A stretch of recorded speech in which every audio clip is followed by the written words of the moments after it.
You're at the midpoint of the week and the start of a new edition of CNN 10 Global News Explained. I'm happy you're watching. I'm Carl Azuz. We're starting with a U.S. government report concerning a Republican plan to reform healthcare in America. The report came this week from the Congressional Budget Office, or CBO. It's an independent agency. It says it's strictly nonpartisan. The CBO's goal is to analyze budget and economic issues to help Congress make decisions. The Republican plan is called the American Health Care Act. It's a proposal to replace the Affordable Care Act, also known as Obamacare. The CBO says on the plus side, the Republican plan would decrease the U.S. federal deficit by $337 billion over 10 years, and it would eventually reduce premiums, what Americans pay for health care, by 10% in the year 2026 compared to what they are now. On the minus side, those premiums would be expected to go up before they come down, and the CBO says by next year, 14 million more Americans would be uninsured than there are now, and that number would increase to 24 million by the year 2026. Republican supporters of the plan say that's not because health plans are being taken away, but because Americans wouldn't be required to buy health insurance like they are under Obamacare. House Speaker Paul Ryan says people will have more choices and better access to an affordable health care plan. But opponents of the proposal, like Senate Minority Leader Charles Schumer, say the plan would only help wealthy people and insurance company executives. And Vermont Senator Bernie Sanders said it would raise premiums for older, low-income Americans and must be defeated. The Republican plan was introduced last Monday. We'll keep you posted on its path in Congress. 8 days after North Korea test-fired 4 missiles, warships from the U.S., Japan, and South Korea arrived in the same area carrying missile defense systems. It was meant to send a message to the North, and the North responded by saying that if the Allies infringe on North Korean sovereignty even a bit, its army would launch strikes from air, land, and sea. China, meanwhile, called for everyone to end a, quote, vicious cycle that could spiral out of control. On board an American ship near South Korea, this is all part of routine exercises. This is the USS Carl Vinson, a 97,000-ton aircraft carrier, and at the moment it is in the waters just off the east coast of Korea. Now, it's just arrived here about a week ago. It's part of these massive annual military drills between the US and South Korea that are happening every single year. The US says they're defensive in nature, and yet every single year North Korea gets very nervous and very angry about these drills. Now, we understand that this ship itself was also just in the South China Sea, part of the freedom of navigation, as the US calls it, into disputed waters that China claims is its own, and also many other countries do as well. Now, there's been an awful lot of military hardware coming into South Korea in recent days. Monday last week we had THAAD, the US missile defense system, the first elements arriving, and then on Monday attack drones that were announced that were going to be brought into South Korea, the US military announcing that. So North Korea not happy with what's going on at this point, but from the point of view of the people here on this ship, this is defensive, it is routine, and it is necessary. Paula Hancock, CNN, on board the USS Carl Vinson. Moving across southern Asia, Hindus in the nation of India, they account for the largest religion in the world's second most populated country, celebrated the Festival of Colors this week. The event is called Holi, that's H-O-L-I. It's an ancient Hindu celebration that lasts 2 days. It marks the beginning of spring and the triumph of good over evil.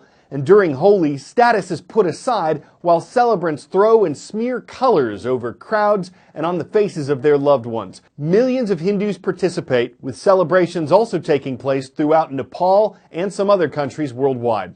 10-second trivia. Benzene, naphtha, and paraffin can all be derived from what liquid? Petroleum, alcohol, mercury, or water? All of these products come from petroleum, a natural liquid that's extracted from the ground by drilling. Petroleum, crude oil, or black gold is a fossil fuel and a non-renewable resource, and a massive amount of it was just discovered in the U.S. state of Alaska. Oil is measured by the barrel. Each barrel contains 42 liquid gallons. This discovery is estimated at more than 1 billion barrels. It's the biggest oil find on U.S. land in 3 decades, and it's located in a part of northern Alaska that was thought to be running low on oil. There is currently a glut, an oversupply of oil in the U.S., and prices are relatively low. But this find could help the state of Alaska, which is struggling with budget problems. It gets most of its state revenue from oil and gas taxes. Companies believe they'll be able to produce oil from the newly discovered well starting in 2021.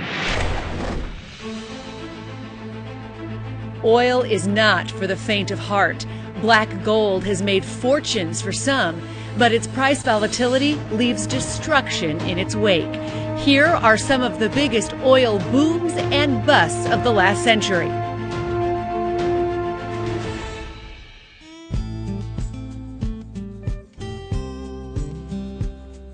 One of the earliest oil price shocks of the transportation era was the West Coast gasoline famine of 1920.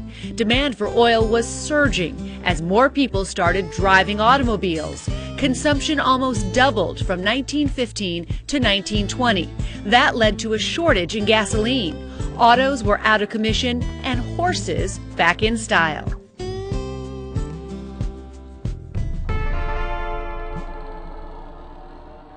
After 1920, oil production in the U.S. boomed in Texas, Oklahoma, California. That meant no more shortages, increased supply, and falling prices, down 40% between 1920 and 1926. Then tossed the Great Depression in the mix. Prices fell another 66% by 1931. Throughout the world, throngs of people hailed the end of the war in Europe. After World War II, people were demanding more petroleum-based products and buying more cars. The price of oil increased 80% from 1945 to 1947. In 1960, OPEC was founded. The coordination of supply from these countries led to relatively stable prices for the next decade. Just after Syria and Egypt attacked Israel in 1973, OPEC announced an embargo on all oil exports to countries viewed as supporting Israel, including the United States. Oil prices doubled and then doubled again, and drivers waited in long lines just to fill up their tanks. Iran was one of the largest oil producers in the world in 1978, but the revolution in that country hurt production, and the country has never fully recovered. The price of oil, already historically high, pretty much doubled again, and in the U.S., the lines for gas were back. If you haven't noticed already, when there's conflict in the Middle East, oil prices go up. That's what happened in 1990, and again when the U.S. invaded Iraq in 2003. Growing demand for oil was booming at the beginning of the 21st century. China was guzzling crude, and the U.S. economy was in a bubble. Despite signs of a global recession underway, oil peaked at $147 a barrel in 2008. It helped put the brakes on the economy just before the financial crisis brought it all crashing down. And today, too many players pumping too much oil and concerns about China's slowing growth have sent oil prices into a tailspin. How will this bust stack up with others from the last 100 years?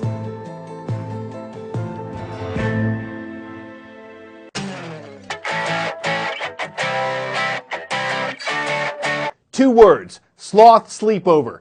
You can have one at a sloth sanctuary in Rainier, Oregon. This is a retirement community for rescued sloths. There's not a lot of fast movement because sloths. But if you're willing to follow the rules, these are endangered species.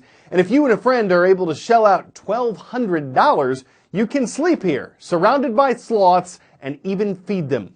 Sloths are only awake 2 hours per day, though. So if you think you're pretty slothful, you're okay with just hanging around, and you don't have a lot of high-energy habitats, you may be cut from the same sloth, and you'd probably find a sloth sleepover a really special treat. I'm Carl Azuz for CNN 10.